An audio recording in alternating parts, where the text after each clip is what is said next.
හොඳයි. අයිබෝන් දීපුතේ අපි අද දවසේදී මට ගොඩක් ළමයි ඉල්ලපු පාඩමක් තමයි සංදි පාඩම. මම සංදි පාඩම ඇතුලේ මම හිතන්නේ සංදි කීපයක්ම මේ වෙනකොට අපේ YouTube නාලිකාවට මුදා හැරලා තියෙනවා. අපි ඒක ඇතුලේ අද දවසේදී ද්විත්ව රූප සංදිය. මොකද ද්විත්ව රූප සංදිය කියන එක සාකච්ඡා කරනවා. ද්විත්ව රූප සංදිය කියන එක අද දවසේදී අපි සාකච්ඡා කරනවා. එතකොට පුතේ ද්විත්ව රූප සංදිය කියන එක ගත්තම පුතාලා දන්නවා සංදි කියන ඒ සංදි කාර්ය සිදුවීමේදී ආගමය කියලා වචනයක් එනවා.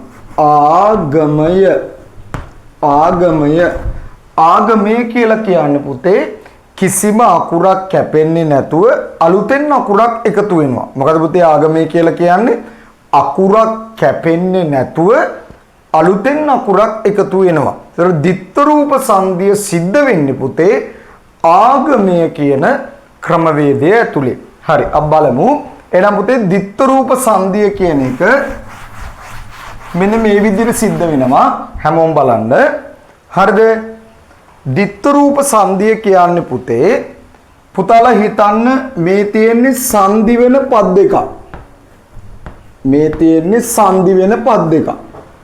මේ සංදි වෙන පද දෙකේ මුල් පදයේ අග ඇති හල් අකුර මොකද පුතේ සංදි වෙන පද දෙකේ මුල් පදයේ අග ඇති හල් අකුර අපි හිතින් දෙකක් කරලා අපේ හිතින් අපි දෙකක් කරන්න ඕන පුතේ. ඒක සංදි වෙන පද දෙකේ මුල් පදයේ අග ඇති හල් අකුර හිතින් දෙකක් කරලා අපි එකක් මේ පැත්තට අරගෙන යනවා.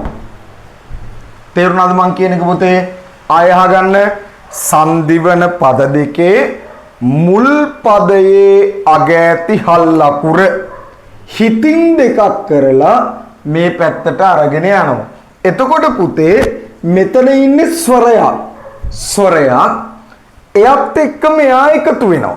තේරුම් ගන්න කියන එක. එහෙනම් මොකද මං ආයෙ පාරක් කියනවා සංදි වෙන පද දෙකේ මුල් පදයේ අග ඇති හල් අකුර දෙකක් කරලා එකක් මේ පැත්තට අරගෙන යනවා. ගිහිල්ලා මෙතන ඉන්න ස්වරයත් එක්ක පුතේ එයා එකතු වෙනවා. ඒත් එක්කම ඊටාම හොඳින් මේක අහගන්න. පුතේ ද්විත්ව රූප සංදියේ කොටස් දෙකක් තියෙනවා. එක තමයි පුතේ සරල ද්විත්ව රූප සංදිය කියන මාත් එක්ක සරල ද්විත්ව රූප සංදිය.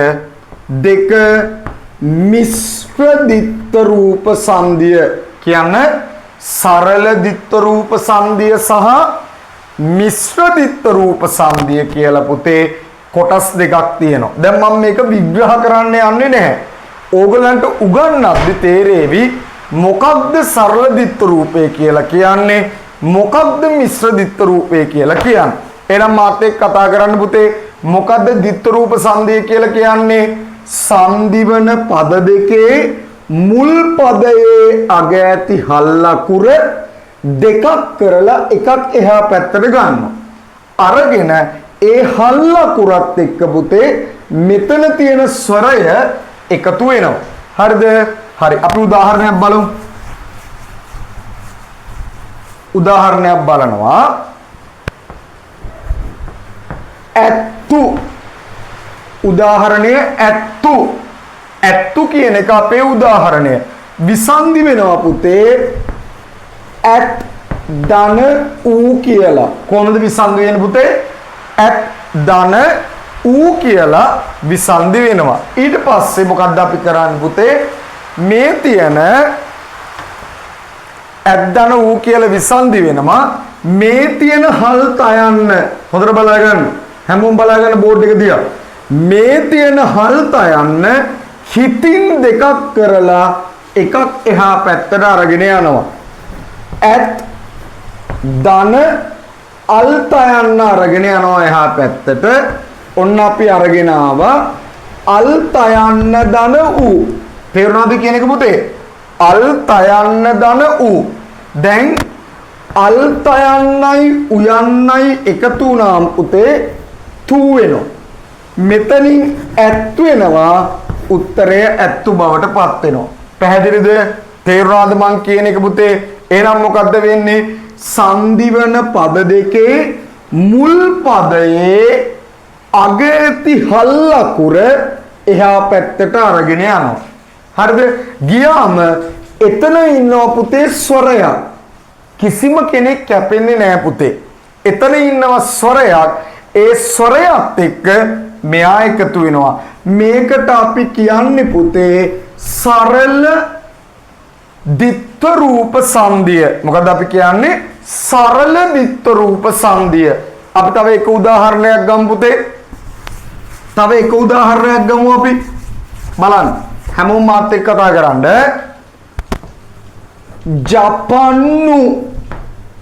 ජපන්නු විසන්ධි කරන්න පුතේ. ජපන් ධන ඌ විසන්ධි කරන්න. ජපන් ධන ඌ කියන්න සංධි වන පද දෙකේ මුල් පදයේ අග ඇති හල් අකුර දෙකක් කරලා එහා පැත්තට අරන් යන්න. දැන් මෙයාව මේ පැත්තට අරගෙන යන්න පුතේ. ජපන් ධන අල්ලා යන්න ගියා.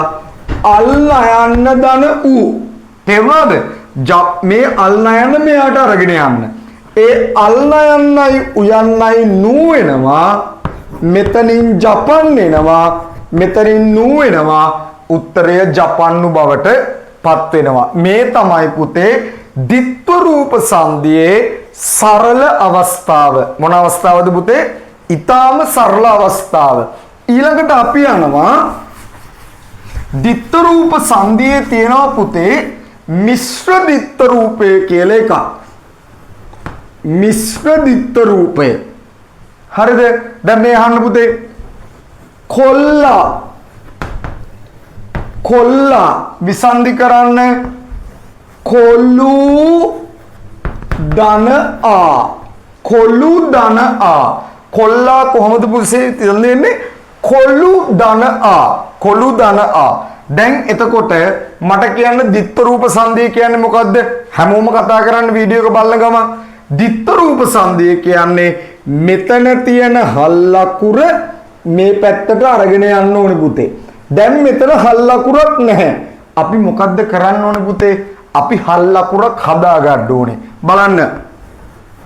කොයන්න අපි මේ ලුයන්න දෙකට කඩනවා. කියන්න ලුයන්න කොහොමද හැදෙන්නේ පුතේ? අල්ලා යන්න ධන උයන්න. අල්ලා යන්න ධන උයන්න ධන ආ. මේ බලන්නකෝ. ලු හැදෙන්නේ අල්ලා යන්නට උයන්න එකතු වෙලා. ඊට පස්සේ මේ උයන්න අපි කපනවා. කපලා දැන් තියෙන්නේ කොහොමද පුතේ? කොල් ධන ආ. පැහැදිලිද? දැන් අපිට පුළුවන් මෙයාව මේ පැත්තට අරගෙන යන්න. හරිද? අන්න අරන් ගියාම කොල් මෙතන තියෙනවා අරන් ගිහිපු එක්කෙනා අල්ලා යන්න ධන ආ. අල්ලා යන්න ආලා වෙනවා. මෙතනින් කොල්ලා බවට පත් වෙනවා. තේරුණාද කියන එක? මිශ්‍ර ditth රූපේදී පුතේ අපි හල්ලා යන්න නිර්මාණය කරගන්නට ඕනේ. තේරුණාද කියන එක? හල්ලා යන නිර්මාණය කරගන්න ඕනේ. සරල ditth රූපේදී පුතේ අපිට හල්ලා යන නිකම්ම එනවා. දැන් චීන් නූ කිව්වම චීන් ධන ඌ. ඒ අල්ලා යන්නේ එහා පැත්තට යන්න පුළුවන්. හැබැයි කොල්ලා කිව්වම පුතේ කොළු ආ. කොල් ආ කියන්න බෑ. කොළු ආ. ඒ නිසා මෙයාව නිර්මාණය කරගන්න ඕනේ. හරි. අපි තව උදාහරණයක් ගන්නවා. මිශ්‍ර ditth රූපේට තව උදාහරණයක් ගමු අපි. කට්ටියත් එක්ක බලන්න පුතේ. හරි. වෙද්දු.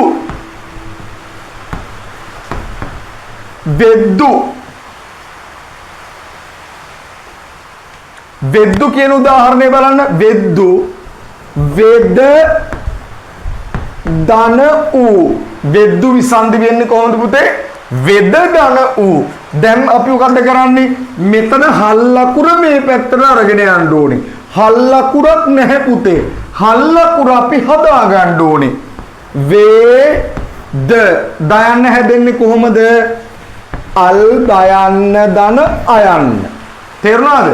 හල් දයන්න දන අයන්න දන ඌ. දැන් මොකද කරන්නේ පුතේ? මෙයාව ඉතුරු කරලා මෙයා කපන්න. එයාව කපන්න. කපල ඉවර වෙලා මේ හල් දයන්න මේ පැත්තට අරගෙන යන්න. තේරෙනවද? මේ හල් දයන්න මේ පැත්තට අරන් ගියා. වෙත් දන අල් දයන්න දන ඌ. තේරුම් ගන්න. අල් දයන්නයි උයන්නයි දූ වෙනවා. මෙතනින් වෙත් වෙනවා. මේ මෙයා මෙතනට එනවා. හරිද? ඒ නිසා පුතේ ditth රූප සංධිය කියලා කියන්නේ ආය පාරක් කියමු. සංධි වෙන පද දෙකේ කතා කරන්න. මුල් පදයේ අග ඇති හල් අකුර මේ පැත්තට අරගෙන එනවා. ඇවිල්ලා මෙයත් එක්ක එකතු වෙනවා. පැහැදිලිද කියන එක? එතකොට හල් අකුරක් නැත්නම් අපි ඒ හල් අකුර හදාගන්න සිද්ධ වෙනවා. හරි. කට්ටිය අභ්‍යාස කරමු. මම ඔයගොල්ලන්ට කමෙන්ට් එකක් විදියට තව ටිකක් දාන්නම් මේ වගේ හදාගන්න අභ්‍යාස මොනවාද ඕනේ කියලා. හරි. එහෙනම් අපි නැවතම මේ වගේ වීඩියෝ එකකින් මුණ ගැහෙමු. හරි.